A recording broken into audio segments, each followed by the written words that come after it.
Hi everyone, Ryan here, Ion Capital Solutions. Hope you're doing well. Today I want to talk to you about choosing the right product for you, probably a question on your mind if you're new to business loan brokering, or perhaps you're already in the space, but maybe you're not having the best luck with the current product selection that you're utilizing. Maybe you're just entirely niche and you're focusing on one particular product, one particular industry, and maybe not going your way, or you want to open up and expand. Anyway, what's the best product or products out there? What industry should you be targeting, right? If you're going to be niche, what direction should you go in? Well, let's talk about it.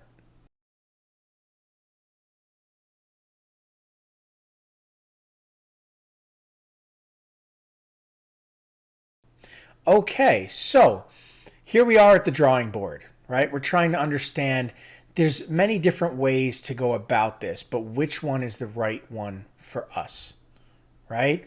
How do we want to go about it? Do we want to target, transportation companies with equipment financing, or do we just want to target general businesses with working capital, right? Cash advance, term loans, whatever it is. Do we want to go the real estate investment funding route, right? There's a lot of different options, right? So which one's best for us? We need to make a choice, right? Or so we think, or so we've been told, right? But do you? Well, let's explore. Okay. To start, you really have two main categories. Okay. You have real estate investment funding and general business funding. Now, the two do overlap and you can tie together, but generally, and as far as categorizing the various products, this is really the best way to do it.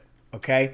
With that being said, let's start with business funding. Okay. Now, on the business funding side, you have secured products and you have unsecured products, meaning the loan is either secured by an asset or it's an unsecured loan because there is no asset to tie it to. In other words, we're not placing a lien on an asset such as real estate, equipment, vehicles, right, to secure the loan. So in the case of default, the lender can collect that asset, resell it, and get their money back, right? So with that being said, you also have more miscellaneous type products, right? Or you have, you have equipment financing, factoring, right? Invoice factoring, cash based on future receivables, existing invoices that are coming in with existing vendors' contracts, right? Consolidation products, right, which is a kind of a slippery slope because consolidation usually means more negative than positive. When somebody says consolidation, odds are they're over leveraged, they have multiple loans, and they want to pay them all off. Lenders really don't want to get in the position of being now the next in line to be paid off after they were already having trouble paying off their existing loans. So, yes, there are some true consolidation products out there and clients out there who really just want to consolidate into one single payment, sure, but it can be a bit of a hairy space. Anyway, I make other videos on that kind of content. But with that being said, we also have business lines of credit, right? So they can pull from cash as needed rather than having to take a lump sum. Then you also have startup funding and acquisitions. Now, I do not recommend startup funding.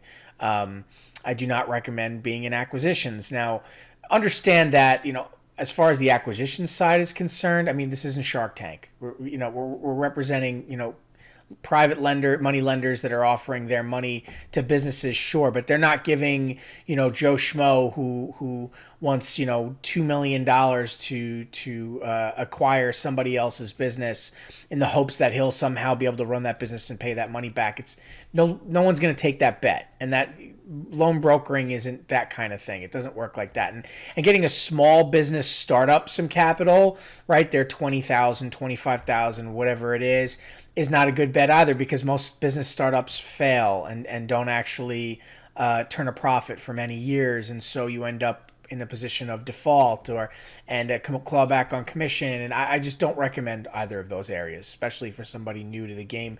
It's one thing if you're experienced in finance, you want to get into equities and things like that. Anybody starting out in business loan brokering should stay away from this area altogether. Okay, but you have your general business funding products, right?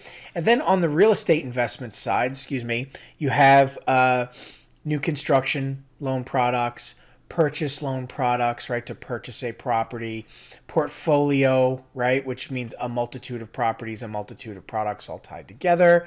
You have the refinancing side, right, where you can either eject cash out of equity in order to raise capital, right, or you're just holding on to a property, turning it into a rental, an Airbnb, right, so you're going to refinance into a long-term mortgage, whatever it is.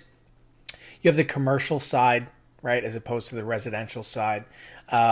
Bridge, right, if they want to acquire property, but they're not really sure what they're going to do with the property yet. And then transactional funding for wholesalers. Now, there's more products out there than this, but between these two slides here generally gives you a good idea of the various products that you can kind of focus on, the two different main categories of funding, okay? But with that being said, to offer a single product and target a single industry, you're operating with the blinders on. You have tunnel vision, right? You're not seeing the whole picture. And so it's understanding that, right? Do you really want to just narrow your scope in a particular direction and offer a sole solution? And is that really going to give you a competitive edge in the marketplace? I mean, some believe that they do because they can specialize and then their identity is clear. But more often than not, what you end up having is an inexperienced salesperson selling a product and the bells and whistles and selling points around that product rather than actually consulting and helping the business. Right? So for example, let's say you are, right, targeting a general business. Do you need working capital for your business? Right? I can offer you, in other words, working capital is a cash advance. Okay, let's be honest. I can give you a high interest loan, right, over a short term with a daily or weekly payment frequency, right? And you're not going to say that, but that's basically what it is, right? So you start saying our rates are better than everybody else's. Our terms are better than everybody else's. You start what? You start bait and switching. You start promising something you can't deliver on, right? You're over-promising, you're going to under-deliver. Is that really going to help you with long-term business? Does that really help paint you the expert, right? Do you really sound any different than everybody else? Likely not. If you're in equipment financing, it's the same thing. If you're talking to somebody and you're talking to them about equipment financing, odds are you're offering the same equipment financing product as many other brokers that are calling that business. What makes you any different? Your rates are better, your terms are longer, you can help people with lower credit. It's not your money, it's not your firm. You're operating pretty much in the same wheelhouse as everybody else. The common mistake is believing that somehow you're holding the magical unicorn product that nobody else has and that working with you somehow offers the yellow brick road to success that nobody else can take the client down. It's unrealistic. Right? So let me give you an example of why you don't want to be niche. You don't want to pick a sole product, right? Let's say you're talking on the phone to a construction group or a metal engineering group, right? For instance, okay? They have multiple needs. On the construction side, let's say it's a construction group, right? Mature construction groups, they have needs on the business side, right? But they have existing contracts with vendors, right? Or long-term clients, invoices that they can show. So right away, invoice factoring is something you got to think about, right? Or if they need equipment financing for a piece of equipment, great, whatever it is. Right off the bat, you just think that direction. But they also usually have investment portfolios of properties that they're actively investing in, that they already own. So anytime they want to raise capital, they're not interested in working capital. They're not going to take a cash advance. They're just going to eject cash out of equity in a cash out refi. So anybody who's pushing merchant cash advance can't understand why construction companies will never take a loan. That's exactly why. If you look at a metal engineering company, it's pretty much the same idea, right? They're gonna be able to show some invoices. They're gonna want to look into some equipment financing, whatever it is. They may want a line of credit. Right? They may own several pieces of real estate to conduct business that they want to leverage either real estate or equipment or whatever to secure a loan. They're not interested in working capital. They're not just interested in equipment financing. They're not just interested in one type of product. They're interested in a lot of different products is the point. So if you call them up and start trying to offer them a particular product, why would they go with your product? Why would they be interested in your product when 10 other people are offering them the same product? And on their plate, they're not just looking at one product. They're not just looking at one issue on the balance sheet. They're looking at a multitude of these things. They need to address all of these problems.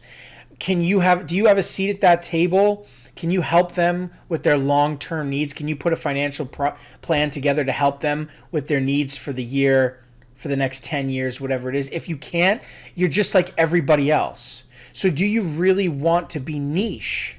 Do you really want to offer only one product? Do you really want to target just one industry? Right? Think about it. If you're talking to a transportation company, it's the same thing. They need vehicles, they have payroll, but it goes beyond that. There's different ways to help these businesses. But when you're just looking at it through the lens of your particular product, right? And the one way you can help a business with that one product, or is it even helping that business, or is it just helping you with a commission? You're just putting yourself at a disadvantage. Whereas an expert consultant comes in and they understand, don't sell products, sell yourself. Help identify issues, right? Focus in on those issues, provide a multitude of solutions, long-term plans. Understand the whole of that business's needs. That's what separates you from the rest of the pack. That's how you join their team, because you understand how their business works, how it functions, all of their needs. They're going to work with you because of that. If you're waving the equipment financing flag, if you're waving the working capital flag, if you're waving the hard money flag, if you're just like everybody else. How are you going to separate yourself? So to come full circle here, what product is best for you? All products. What product is best for your client? You don't know. You need to talk to your client and find out, not try and push a product on them. Okay. Anyway, anybody who's interested in this topic, whether you're new, just starting out, or you've been at it for a while and you're looking for a change, I hope that this helps you. Definitely want to rethink your strategy of how you deal with clients. And if you can do that, further educate yourself as to how this industry really works, how you can help various businesses out there by packaging together long-term solutions. It's going to change the way that you do business. It's going to change the way that you're perceived in the eyes of the business owner. It's going to change your financial situation, right? The money in your wallet. Okay. So in any event, if you'd like to learn more, click the link in the description. Anyway, thank you so much for your time today. I wish you the best of luck. I'll catch you in the next video.